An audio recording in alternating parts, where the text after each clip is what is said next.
आज हम लोग बायोम को समझेंगे और सारे प्रकार का बायोम को भी देखेंगे। तो चलिए स्टार्ट करते हैं। तो सबसे पहले देखिए बायोम क्या चीज़ होता है। तो देखिए बायोम को एक बड़े जैविक समुदाय या एक पारिस्थितिकी तंत्र के रूप में परिभाषित किया जाता है। समझे ना, बायोम को एक बड़े जैविक समुदाय या एक पारिस्थितिकी तंत्र के रूप में परिभाषित किया जा सकता है। उसके बाद आगे, जहाँ विभिन्न प्रकार के जीव, पौधे, जानवर, पंछी, कीड़े और मनुष्य एक निश्चित प्रकार की जलवायु में रहते हैं। तो समझ गए ना, बायोम मतलब क्या हुआ। देखिए बायोम को एक बड़े जैविक समुदाय या एक पारिस्थितिकी तंत्र के रूप में परिभाषित किया जा सकता है। यहाँ पे देखिए बायोम में जहाँ विभिन्न प्रकार के जीव, पौधे, जानवर, पंछी, कीड़े और मनुष्य एक निश्चित प्रकार की जलवायु में रहते हैं। तो आप लोग बायोम को समझ गए। अब आगे हम लोग बायोम का प्रकार को देखते हैं। प्रकार को देखने से पहले हम लोग सबसे पहले बायोम और इकोसिस्टम के बीच में डिफरेंस को जान लेते हैं। तो यहाँ पे देखिए बायोम और इकोसिस्टम के बीच में अंतर क्या है। तो देखिए पहला बायोम के बारे में देखिए, यह एक विशिष्ट जलवायु और पौधों और जानवरों की प्रजाति से युक्त एक बड़ा भूमि क्षेत्र है। समझ गए, बायोम जो है सो एक विशिष्ट जलवायु और पौधों और जानवरों की प्रजातियों से युक्त एक बड़ा भूमि क्षेत्र है। और इकोसिस्टम देखिए क्या है। इकोसिस्टम यह जैविक और अजैविक घटकों की अंतःक्रिया को संदर्भित करता है। फिर सेकेंड में देखिए बायोम के बारे में। बायोम देखिए भौगोलिक क्षेत्र ज़्यादा बड़ा होता है बायोम का, ठीक है। और इकोसिस्टम का भौगोलिक क्षेत्र, बायोम मतलब देखिए बायोम का भौगोलिक क्षेत्र बड़ा होता है और इकोसिस्टम में देखिए भौगोलिक क्षेत्र इसका छोटा होता है, ठीक है। बायोम से भौगोलिक क्षेत्र छोटा होता है इकोसिस्टम का। फिर थर्ड में देखिए बायोम के बारे में, इसमें कई पारिस्थितिकी तंत्र शामिल है। समझे, बायोम में कई पारिस्थितिकी तंत्र शामिल होता है। और यहाँ पे देखिए इकोसिस्टम जो है यह बायोम का ही हिस्सा होता है। मतलब एक बायोम में कई पारिस्थितिकी तंत्र हो सकता है। मतलब बायोम बड़ा होता है, इकोसिस्टम छोटा होता है। फिर फोर्थ में देखिए बायोम के बारे में है, पौधों और पशु प्रजाति प्रचुर मात्रा में बायोम में पाया जाता है। फिर यहाँ पे इकोसिस्टम में देखिए फोर्थ नंबर में आकार इसका छोटा होता है, पौधों और जानवरों की कम प्रजातियाँ होती है यहाँ पे। फिर बायोम में देखिए फाइव में बायोम के एग्जाम्पल जैसे देख सकते हैं, रेगिस्तान, घास के मैदान, टुंडा और उष्णकटिबंधीय वर्षावन बायोम के उदाहरण है। उसी प्रकार 5 नंबर पे देखिए इकोसिस्टम का एक पारिस्थितिकी तंत्र में तालाब, परवाल भित्ति आदि होता है। फिर नोट में देख लीजिए, जलीय परितंत्र बायोम नहीं कराते हैं। समझ गए ना, जलीय परितंत्र जो होता है वो बायोम का हिस्सा नहीं है।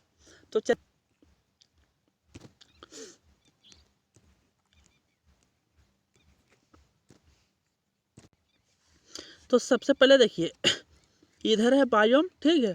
और ये यहाँ पे है रीजन मतलब क्षेत्र, और इधर फ्लोरा मतलब जो उस क्षेत्र में मिलता है। तो सबसे पहले देखिए टुंड्रा बायोम के बारे में। ठीक है। तो टुंड्रा बायोम का क्षेत्र कौन सा है, मतलब रीजन देखिए पृथ्वी के उत्तरी व दक्षिणी गोलार्ध। मतलब समझिए टुंड्रा बायोम का रीजन कौन सा है, पृथ्वी का। मान लीजिए पृथ्वी है, ठीक है। पृथ्वी के उत्तरी और दक्षिणी गोलार्ध, तो उत्तरी गोलार्ध ये हो गया और दक्षिणी गोलार्ध यहाँ पे हो गया, ठीक है। तो टुंड्रा बायोम का रीजन है पृथ्वी के उत्तरी और दक्षिणी गोलार्ध। उसके बाद देखिए टुंड्रा बायोम में फ्लोरा कौन कौन सा मिलता है, सो देखिए क्या क्या चीज़ पाया जाता है। सबसे पहले देखिए यहाँ पे टुंड्रा बायोम में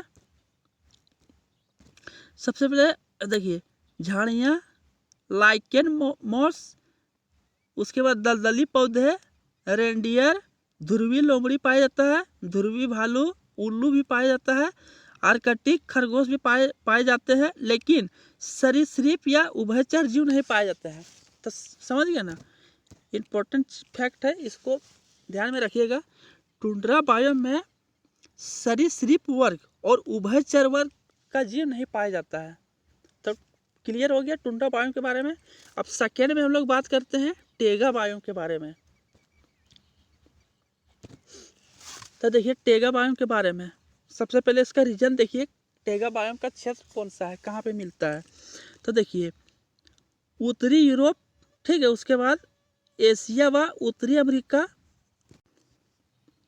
यहाँ टुंड्रा की तुलना में मृदुल तापमान होता है। उसके बाद देखिए यह क्षेत्र बोरियल वन क्षेत्र के नाम से भी जाना जाता है। समझिए ना। देखिए यहाँ पे टेगा के बारे में देखिए, तो ठीक है, टेगा का रीजन हम लोग देख लिए, उत्तरी यूरोप, एशिया, उत्तरी अमेरिका इत्यादि। उसके बाद आगे देखते हैं टेगा में फ्लोरा कौन कौन सा मतलब जीव जंतु पाया जाता है। यहाँ पे देखिए शंकुधारी सदाबहार वन, स्प्रूट, पाइन आदि पाया जाता है। उसके बाद देखिए पंछी, बाज हो गया। उसके बाद फिर आगे देखिए पंछी, बाज, फौरधारी, मांसाहारी, एलक, पायुमा, भेड़िए, मिंक। तो इस प्रकार हम लोग दो प्रकार के बायोम को देख लिए, टुंड्रा बायोम और टेगा बायोम। फिर आगे इस प्रकार अगला बायोम को वो देखते हैं।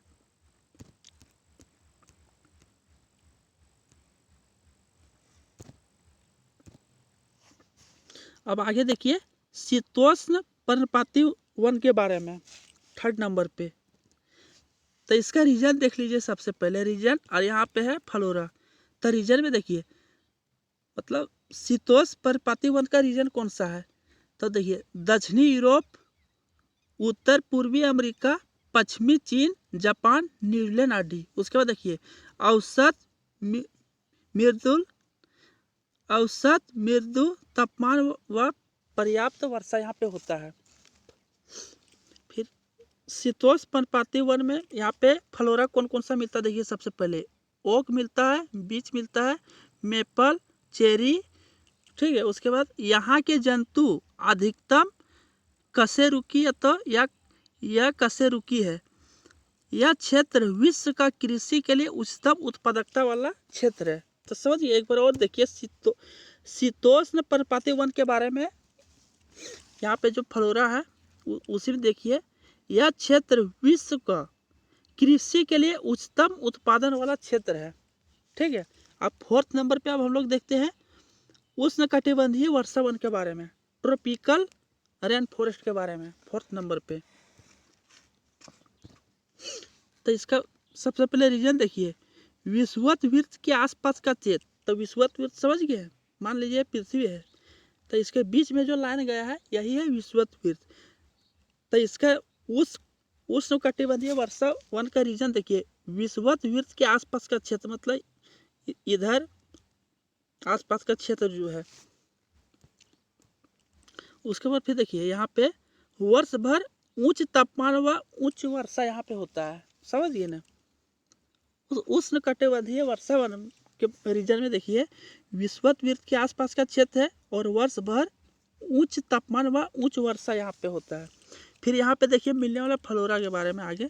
तो देखिए पृथ्वी का 7% क्षेत्र कवर यही किया है उष्णकटिबंधीय वर्षा वन, और उसके बाद विश्व की 40% पादप व जंतु प्रजाति यहीं पे पाया जाता है। तो समझिए ना उष्णकटिबंधीय वर्षा वन के बारे में। पृथ्वी का 7% क्षेत्र कवर करता है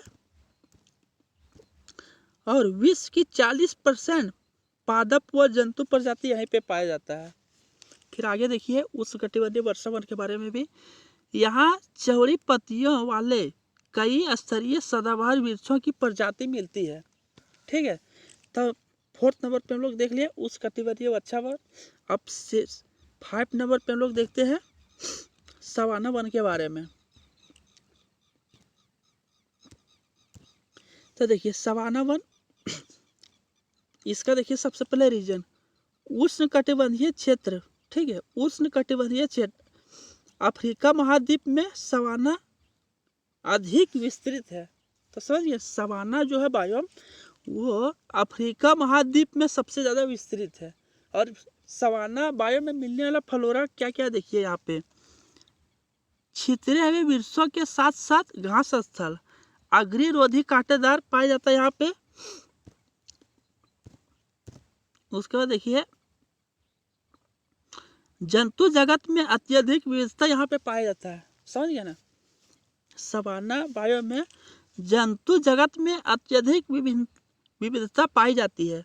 फिर एग्जाम्पल में देख सकते हैं यहाँ पे मिलने वाला कौन कौन सा जीव मिलता है, मिर्ग, भैंस, जेबरा, हाथी, गेंडे, शेर, चीता, लकड़बग्घा। फिर 6 नंबर पे हम लोग देखते हैं घास स्थल के बारे में, मतलब ग्रासलैंड बायोम के बारे में। तो देखिए ग्रासलैंड बायोम के बारे में इसका रीजन सबसे पहले देखते हैं, उसके बाद फ्लोरा देखेंगे। तो देखिए उत्तरी अमेरिका और यूक्रेन, समझ गए ना। ग्रासलैंड बायोम का रीजन कहाँ पे है, मुख्य रूप से उत्तरी अमेरिका और यूक्रेन आदि। उसके बाद देखिए यहाँ पे निम्न वर्षा युक्त शीतोष्ण दशाएं यहाँ पे होता है। अब यहाँ पे मिलने वाला फ्लोरा को भी देख लेते हैं ग्रासलैंड में। तो देखिए इस क्षेत्र में घास की प्रमुख वनस्पति है, ठीक है। इस क्षेत्र में घास ही प्रमुख वनस्पति होता है, तो इसका नाम से ही पता चलता है ग्रासलैंड, समझ गए ना। उसके बाद फिर आगे देखिए जंतु जगत में, आगे देखिए जंतु जगत में जंगली भैंसे, मिर्ग, बिल्ली, लोमड़ी। तो 6 हम लोग देख लिए। अब आगे और बात करते हैं बायोम के प्रकार के बारे में।